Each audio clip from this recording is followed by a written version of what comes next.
নমস্কার। Welcome to Bangla health with iCure. আইকিউরের পক্ষ থেকে আপনাদের অনেক শুভেচ্ছা। আমাদের শরীরের অন্যতম গুরুত্বপূর্ণ অংশ হলো মেরুদণ্ড বা স্পাইন। অথচ ব্যস্ত জীবনযাপন, দীর্ঘক্ষণ বসে কাজ করা, মোবাইল ও কম্পিউটার অতিরিক্ত ব্যবহার, অনিয়মিত জীবনধারা এবং শারীরিক পরিশ্রমের অভাবে আজকাল ঘাড় এবং কোমর ব্যথার সমস্যা আমরা অনেক বেশি দেখতে পাচ্ছি। শুধু বয়স্ক নয়, তরুণ-তরুণীরা এবং বিভিন্ন স্পাইন রিলেটেড সমস্যায় তারা আক্রান্ত হচ্ছেন। আজকের এই বিশেষ স্বাস্থ্য সচেতনতা পর্বে আমরা আলোচনা করব মেরুদণ্ডের স্বাস্থ্য, কোমর ও ঘাড় ব্যথার কারণ, আধুনিক চিকিৎসা পদ্ধতি, ফিজিওথেরাপির ভূমিকা, কখন অপারেশন প্রয়োজন এবং কিভাবে কিছু সহজ উপায় বা অভ্যাসের মাধ্যমে আমরা আমাদের স্পাইনকে সুস্থ রাখতে পারি। এই গুরুত্বপূর্ণ বিষয় নিয়ে আলোচনা করার জন্য আজকে আমাদের সঙ্গে রয়েছেন doctor Sourav Ghosh, specialist spine surgeon, Manipal hospital, Mukundapur, Kolkata. তো চলুন শুরু করা যাক। নমস্কার। ওয়েলকাম টু নমস্কার। Bangla health with iCure. আজকে আমাদের সাথে রয়েছেন doctor Sourav Ghosh, specialist spine surgeon, Manipal hospital, Mukundapur, Kolkata. Doctor Sourav Ghosh, অনেক ধন্যবাদ আজকের এই রবিবারের দিনে আপনার সময় দেওয়ার জন্য। আজকে আমাদের যারা অডিয়েন্স রয়েছেন তারা স্পাইন এমন একটা ভাইটাল অর্গান আমাদের শরীরে, যার সাথে অনেক কিছু ডিপেন্ড করছে। পেশেন্টের মোবিলিটি বা চলাফেরা অনেক কিছুই ডিপেন্ড করছে। তো আমরা আমাদের টপিক শুরু করার আগে আপনার ব্যাপারে আপনি যদি কিছু বলেন। নমস্কার। আমি ডক্টর সৌরভ ঘোষ। আমি এখন মণিপাল মুকুন্দপুরে স্পেশালিস্ট স্পাইন সার্জন হিসাবে আছি। আমি অর্থোপেডিক্স কমপ্লিট করার পরে স্পাইন করি from Pune. Then I go to Australia, Switzerland এবং পর্তুগাল, যেখানে আমি অ্যাডভান্স স্পাইন সার্জারি বা মিনিমাল ইনভেসিভ স্পাইন সার্জারি এটাতে পারদর্শিতা করে এখন আমি যেই অ্যাডভান্স টেকনোলজিটা কলকাতার মানুষদের ক্ষেত্রে যতটা ইমপ্রুভমেন্ট আনা যায় সেটাই চেষ্টা করছি। তো আমি এবং আমার টিম, ডক্টর অনিন্দ বাসু এবং doctor Pratyush Shahi, so we are forming a spine team, যেটা আমরা মণিপাল মুকুন্দপুরের দ্বারা দ্য হোল অফ কলকাতাকে প্রোভাইড করতে চাই যে এখন স্পাইন সার্জারি নিয়ে খুব একটা ভয় নেই। মিনিমাল ইনভেসিভ সার্জারি বা ছোট surgery, micro surgery is available, যেটা তারা আপনারা পরের দিনই হেঁটে বাড়ি যেতে পারেন। আচ্ছা। Before we enter into the things, আমরা কিছু স্পাইনের ব্যাপারে বেসিক জিনিসগুলো যদি আপনি কিছু বলেন। মিনিং দ্যাট যদি স্পাইন সার্জারি বা মেরুদণ্ডের চিকিৎসা কোন ধরনের সমস্যার সাথে এটা রিলেটেড বা সম্পর্কিত?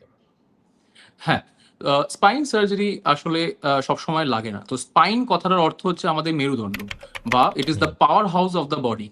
তো হুম, স্পাইন আমাদের ঘাড় থেকে শুরু করে কোমর অবধি, ওপর থেকে নিচ অবধি বিভিন্ন হাড্ডিগুলো থাকে। তার মাঝখানে ডিস্ক থাকে এবং হুম, প্রত্যেকটা লেভেল থেকে স্নায়ু বেরিয়ে আসছে। তো এই হুম, স্নায়ু যদি কোনো জায়গায় চাপ পড়ে যায়, তখন আমাদের হুম। স্পাইনের প্রবলেম এসে থাকে। আর আমাদের মেরুদণ্ডের প্রধান কাজ কি এবং এটা কতটা গুরুত্বপূর্ণ? বিশেষ করে আমরা দেখেছি যে আজকাল এই যে বর্তমান মেরুদণ্ডের সমস্যার অনেকটা প্রকোপটা বাড়ছে। আর কোন স্পেসিফিক এজ বা বয়সের পেশেন্টসরা এটার থেকে এফেক্টেড হচ্ছে? তো মেরুদণ্ড actually as I told it's a power house. Power house মানে সবকিছুতেই কাজে লাগছে। সকালবেলা আপনি যখন হুম, শোয়ার থেকে উঠে বসছেন, তখন থেকেই হুম, স্পাইনের কাজ চালু। তো আপনি যে হুম, প্রত্যেকটা স্টেপ নিচ্ছি আমরা, দৌড়ানো স্টার্ট করছি বা হাত তুলে চিরুনি আশ্রাচ্ছি, সবকিছুতেই কিন্তু স্পাইনের কাজ আছে। তো হুম, আজকাল স্পাইনের সমস্যা অবভিয়াসলি বেড়ে উঠেছে। কারণ কি, হুম, ইয়াংস্টার্সদের জন্যে এখন হুম, সেডেন্টারি লাইফস্টাইল হয়ে গেছে। বেশিরভাগ লোকেরাই অফিসে ১২ ঘন্টার ডিউটি, ১৪ ঘন্টার ডিউটি করে থাকে।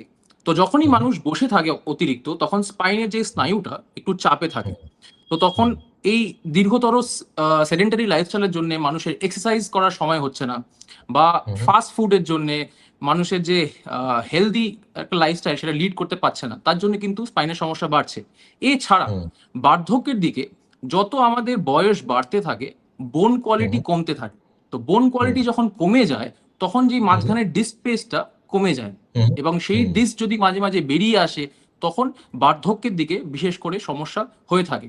এবং এমন কোনো লোক নেই যে স্টার্টিং টু এন্ড অফ লাইফে বলতে পারে আজ আমার কোনো ঘাড় বা কোমরে ব্যথা হয়নি, because it is hmm, inevitable. আপনার কোনো না হুম, কোনো সময় হবেই। কিন্তু এটা আপনাকে হুম, বোঝা দরকার যে সেটা কি আমার একদিনের ব্যথা, নাকি এটা হুম। দীর্ঘদিন ধরে ব্যথা হচ্ছে। যদি হুম, দীর্ঘদিন হয়ে থাকে তাহলে কিন্তু সেটা হুম, কেটার করা দরকার। হুম, হুম। সো আমরা এই যে কোমর ব্যথা বা ঘাড় ব্যথাটা এটা খুবই কমন আমরা শুনতে পাই বা আমরা যদি আরেকটু বেশি যাই যে হাতে পায়ে ঝিনঝিন, অবশ ভাব বা দুর্বলতা এটা কি মেরুদণ্ডের সমস্যার সাথে কোনোভাবে লিঙ্ক রয়েছে এটার? অ্যাবসলিউটলি। তো ডেইলি কাজের সময় মানুষ কিভাবে বুঝতে পারবে যে আমার এই সমস্যাটা স্পাইন রিলেটেড? হু, হু, সবচেয়ে ইজিয়েস্ট, ঘাড়ের হুম, সমস্যা যদি হয়ে থাকে, সে যদি হুম, চিরুনি আঁচড়াতে গিয়ে মনে হচ্ছে যে আমার একটু অসুবিধা হচ্ছে, বা হু, হু, বাটনের ছোট বাটনগুলো লাগাতে হাতটা হু, ফসকে যাচ্ছে, আমি বাটনটা লাগাতে পারছি না। কোনো হু, জিনিস হু, আমি যদি তুলে ধরতে চাই সেটা হঠাৎ করে পড়ে গেল। ঠিক আছে? হু, হু, বা আমি যদি হু, চলতে যাই আমার মনে হচ্ছে আমার ইমব্যালেন্স লাগছে, আমার একটুখানি পড়ে যাবো। এগুলো হচ্ছে হু, হু, ঘাড়ের সমস্যা, ঘাড়ের চাপের জন্য আপনার এই সমস্যাগুলো আসছে। দ্বিতীয়ত, আচ্ছা। যদি হু, হু, কোমরে কিছু সমস্যা হয়, হু, হু, কিছু লোক এরকম বলবে যে আমি যে বসে আছি, থেকে উঠতে গেলেই আমার কোমরে ব্যথা করছে, বা খাটে যখন হুম, রাত্রিবেলা আমি এপাশ-ওপাশ করছি ব্যথা করছে। এইসব হুম, আমরা কখন দেখতে পারি? যখন একটা হাড় আরেকটা হাড় থেকে সরে যায়, যেটাকে আমরা হুম, ইনস্টেবিলিটি বলে থাকি। সেটার জন্যও নার্ভের চাপ হয়। অনেক লোকে বলবে যে আমার দীর্ঘ একটুখানি ১০ মিনিট হাঁটতে গেলেই পাটা ভারী হয়ে যাচ্ছে। These are the hmm, early symptoms of spine problem. এটা আপনাকে বুঝতে হুম, হবে। এটাকে যদি আপনি আর্লি কেটার না করেন, তাহলে এটা বাড়তে, বাড়তে স্নায়ুটাকে চাপতে, চাপতে আরো প্রবলেম্যাটিক হয়ে যেতে পারে। আচ্ছা।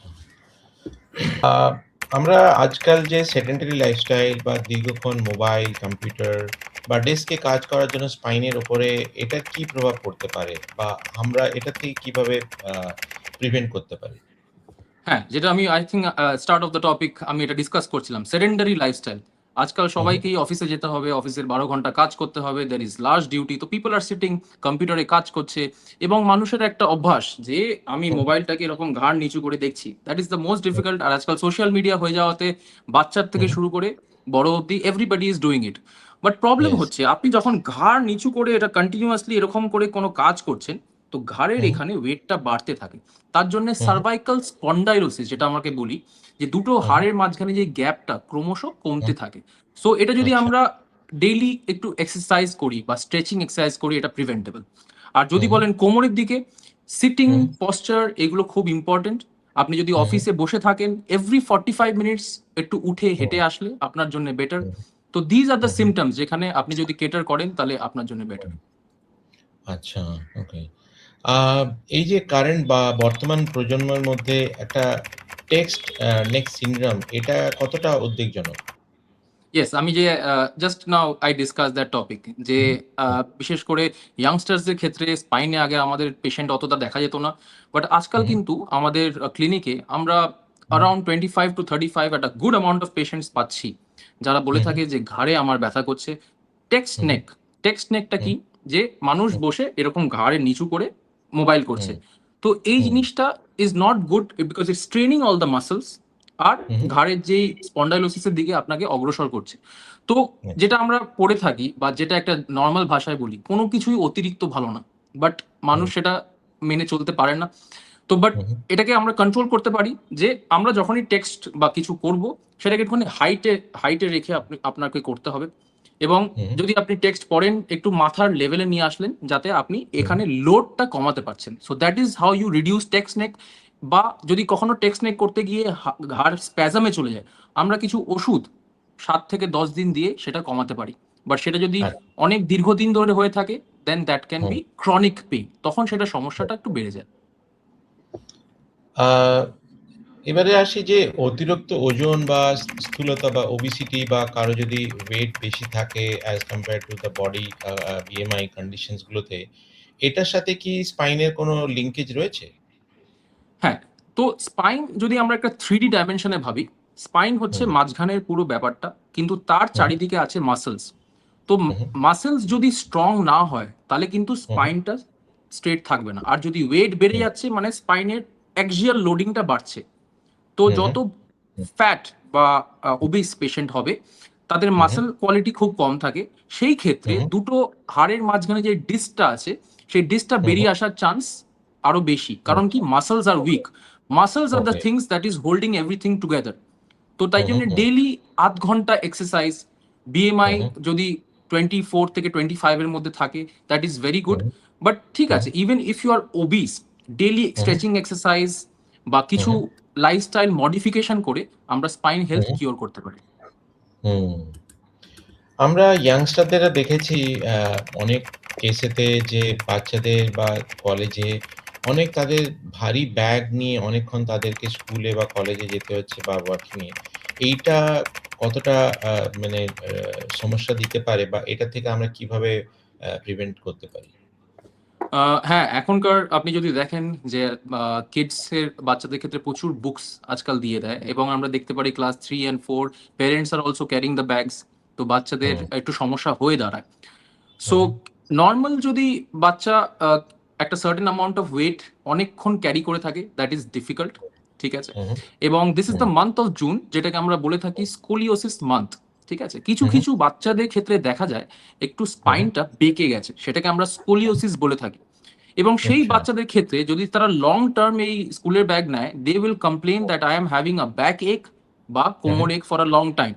তো হুম, আজকাল আমরা স্কুলে এটা স্টার্ট করেছি টু ডায়াগনোজ কি হুম, বাচ্চাদের ক্ষেত্রে কি স্কোলিওসিস আছে কিনা। কারণ কি আপনার যে প্রশ্নটা ছিল যে বাচ্চাদের এই হুম, স্কুলের ব্যাগটা নিলে কি ব্যথা করবে? There are certain amount of kids যাদের হু, এই হু, সমস্যাটা বেশি। তো আমাদের সেটা আচ্ছা, স্ক্রিনিং করে বার করা খুব দরকার এবং খুব ইজি পদ্ধতিতে সেটা করা যায়। আমাদের হুম, বাচ্চাটাকে স্ট্রেট দাঁড় করিয়ে দেখতে হবে কোনো কাঁধ উঁচু বা নিচু আছে কিনা। That gives us an idea কি আমাদের একটা এক্স-রে করে দেখতে হবে যে বাচ্চাটার হুম, স্পাইনটা স্ট্রেট না কার্ভড। আচ্ছা, okay. It's a very important indicator.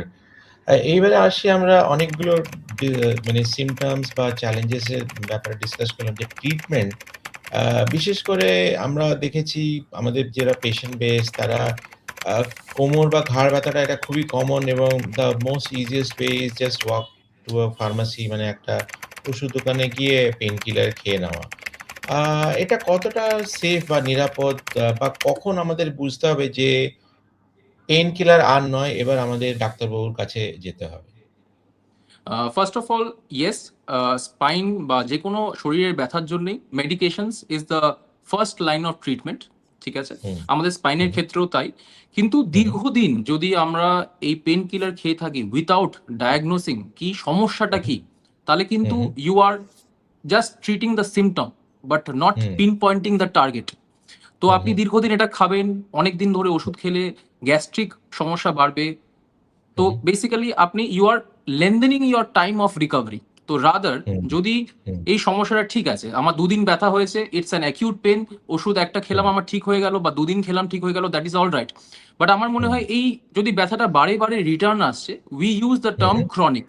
Chronic hmm, পেনের ক্ষেত্রে we have investigations like X ray বা এমআরআই করে আমরা দেখতে পারি যে সঠিক হয়েছেটা কি।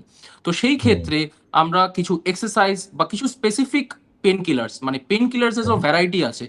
কোমর হুম, ব্যথা বা হাঁটুর ব্যথার কিন্তু আলাদা পেন কিলার্স। তো হুম, জাস্ট একটা pain killer is a very broad term. তো ইয়েস, সঠিক ওষুধ খেলে আপনি তাড়াতাড়ি হুম, সুস্থ হতে পারবেন এবং তাড়াতাড়ি আপনার নরমাল লাইফস্টাইলে যেতে পারবেন।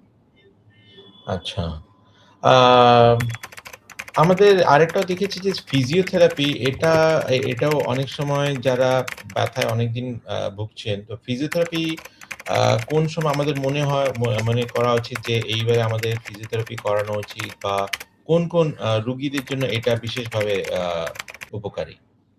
So as a spine surgeon আমি যখন দেশে বিদেশে ঘুরে এসে যা নলেজ আই হ্যাভ গেইনড, তো হু, আমি হু, ডাইরেক্টলি পেশেন্টকে কখনো সার্জারি বলি না। My uh, early uh, treatment is mainly medications, তারপরে হু, হু, ফিজিওথেরাপি, লাগলে হু, হু, কিছু ইনজেকশনস, তারপরে হু, হু, যখন কোনো কিছুই কাজ করছে না আমি তাদের সার্জারি সাজেস্ট করি। তো হুম, ইনিশিয়ালি এক্সারসাইজ বা physiotherapy has a major role. But hmm, স্পাইনে কোথায় প্রবলেম, ঘাড়ের হু, হু, কোন জায়গাটায় ইস্যু, কোমরের কোন হুম, জায়গাটা ইস্যু, এটা আগে ডায়াগনোজ হুম, করা দরকার। তারপর হু, যদি হু, আমাদের হ্যামস্ট্রিং বা কোয়াড্রিসেপস এইসবে যদি সমস্যা থাকে তার জন্য আলাদা ফিজিওথেরাপি। যদি ঘাড়ে বা শোল্ডারের প্রবলেম আছে তার জন্য আলাদা physiotherapy. So but hmm, physiotherapy has a pivotal role. But what hmm, physiotherapy, first we have to uh, uh, diagnose, then do the okay, physiotherapy. এবার যদি ওকে, মেডিকেশনস আর ফিজিওথেরাপি রাইট ব্যালেন্সে ইউজ করা যায়, uh, patient uh, can get cured 90% of the time. Okay, okay. Physiotherapy সব ধরনের এবারে আমরা সব ধরনের যে স্লিপ ডিস্ক বা ডিস্ক প্রোল্যাপস এইটাও আমরা অনেক মানে পেয়ে থাকি আমাদের পেশেন্ট বেসে বা এটার সাথে অপারেশনটা এরকম যদি কেস হয়, অপারেশন কি খুবই প্রয়োজন হয়ে পড়ে না এটার কোনো অন্য সলিউশন?